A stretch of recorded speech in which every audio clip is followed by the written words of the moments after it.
If you need to multiply some number from 1 to 10 by 9, you don't need anything but your hands. Place both palms before you and assign each finger a number, just like shown on the screen. If you need to multiply 3 by 9, bend finger number 3. On the right, you still have 7 unbent fingers. That's the first part of the answer. On the left, only 2 fingers are left unbent, and that's your second part. Voila! 9 times 3 equals 27. While in the previous example we could only multiply the first 10 digits by 9, now we'll do this trick with just about any number, and it's easy as pie. Take any random large number, like 1,250. Multiplying it by 9 in a conventional way without a calculator would take you some time. To make it simpler, just add a 0 at the end and subtract the original number. That makes it 12,500 minus 1,250 and equals 11,250. That's how quick it is. Now, let's take it a step further and learn to multiply any large numbers between each other. For this, we'll use a method taught in Japanese schools. Let's take 12 multiplied by 31 as an example. In this method, the numbers multiplied are represented by tens and ones. 12 will be 1 10 and 2 ones, and 31 will be 3 tens and a 1. Now, take a piece of paper and some colored pencils, ideally 4. We'll draw the numbers, making them visual. First, draw one diagonal line, left to right, going up. It will represent 10 in 12. Take another pencil and leave a gap below. Draw 2 more diagonal lines in parallel to the first one. This is our 12. For number 31, we'll draw some more diagonal lines. Only these ones will go in the opposite direction and cross our original lines. So, it's 3 lines left to right, going down, for 3 tens, and 1 more line with a gap above the first 3 for a 1. Don't forget to use differently colored pencils as well to avoid confusion while you're still not used to this method. Now you have a diamond shape made of intersecting lines. To calculate the result, count the times all the lines cross each other at each corner of the diamond and write down those numbers at each intersection. You should have 3 at the left corner of the diamond, 2 at the right corner, 1 at the top, and 6 at the bottom. Leaving the side corners alone for now. Add the top and bottom values together. That'll be 7. And if you now divide the diamond shape into 3 parts with vertical lines, you'll get your desired result, 372. There's a catch though. If you're trying to do it with numbers ending with 5 ones or more, you might get double-digit results when counting the intersections. So let's see how to deal with those, taking 25 multiplied by 37 as an example. So we draw 2 diagonal lines for 2 tens, and 5 more for 5 ones. That's 25 for us. Now there are 3 crossing lines for 3 tens and 7 more for 7 ones, and there's our 37. Now we count the dots, 6 at the left corner of the diamond, 35 at the right corner. The times table will help you out a lot here to make it quick. Just multiply 5 by 7. 14 at the top and 15 at the bottom. A lot of double-digit numbers here. First, let's add the top and bottom results as we did last time. 14 plus 15 equals 29. Now we have 6, 29, and 35.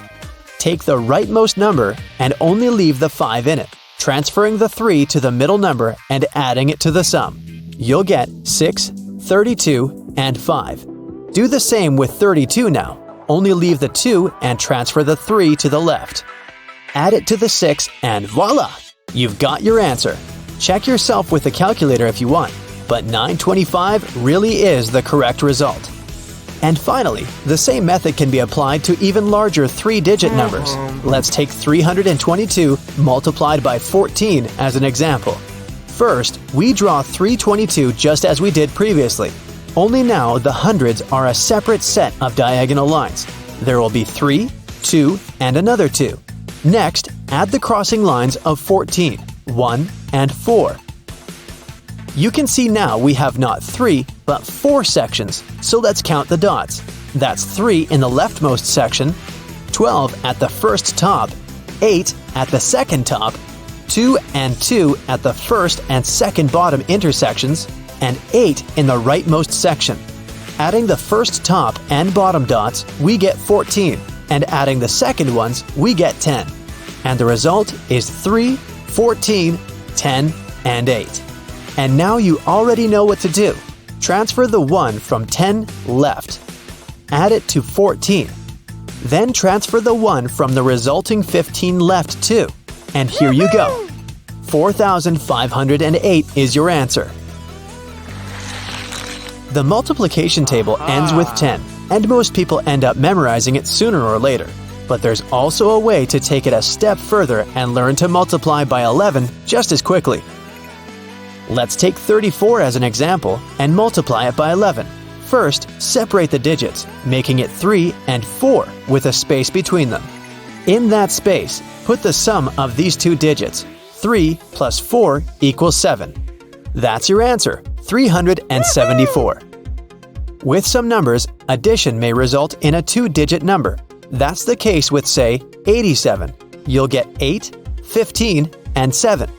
To get your actual result, add the first digit and the tens place of the sum, leaving the ones alone. That will be 8 plus 1, 5, and 7, which results in 957. If you know the multiplication table well enough, finding out percentages will be a piece of cake. The only downside of the following method is that it can only be used with round percentages of round numbers. But hey, that's already something. So if you want to find out 30% of 80, you just need to ditch the zeros and multiply the tens places of these two numbers. 3 multiplied by 8 will be 24. Same can be done with any rounded percentages and numbers. 60% of 30 will be 6 multiplied by 3, equaling 18. Now let's get back to simple multiplication again. We've covered multiplying by 11, but what about 15? Let's try it with multiplying 64 by 15. First, add a 0 to the first number, making it 640. Now divide it by 2, resulting in 320. And next, add the two numbers you've got, 640 plus 320 equals 960. You can verify it using the calculator, but the principle is easy to grasp. You first multiply your number by 10, then multiply it by 5, which is half of 10. Get it? And add those numbers. A similar method applies to multiplying any number by 20, 30, or any other round number. Let's say you want to multiply 41 by 30. First, add a 0 to your number, making it 410. Now, multiply it by 3, and you'll get 1,230. In fact, multiplication basically boils down to a number of additions performed in a row. Let's try multiplying 16 by 9. 16 is 2 times 8, which converts our task into 2 times 8 times 9. Since 8 times 9 will be 72, we just need to add 72 with another 72, which gives us 144. Let's take it up a notch and multiply two-digit numbers between each other, say 18 times 12. We can unfold these two numbers as 2 times 9 and 2 times 6. Next, multiply 9 and 6, resulting in 2 times 2 times 54. One step further and we get 2 times 108, which leaves us with 216. Subtracting can also be a headache with large numbers, but there's a simple trick to subtract any three-digit number from 1,000. Let's take 578 as an example. What you need to do is subtract the first digit from 9. 9 minus 5 equals 4. Now subtract the second digit from 9 as well. 9 minus 7 is 2. And finally, subtract the third digit from 10. 10 minus 8 gets you 2. Now, place your results together. 422 is your answer. The number of pi is infinite, and the digits after the point go in a seemingly random order, but there's a simple technique to memorize the first 6 of them. Say the phrase, "How I wish I could calculate pi," out loud or write it down. Now count the letters in each of the words, and you'll get the 3 and the first 6 digits after the decimal, 3.141592. You can multiply large numbers between each other in your head easily, but take note that this trick only works with numbers in the 90s. So let's say you want to multiply 93 by 96. Subtract either number from 100, getting you 7 and 4. Now add the two results, getting 11, and subtract it from 100 again, receiving 89. This is the first part of your answer. For the second part, multiply these two numbers instead of adding them. 7 times 4 equals 28. Put it next to 89 and your answer is just that, 8,928.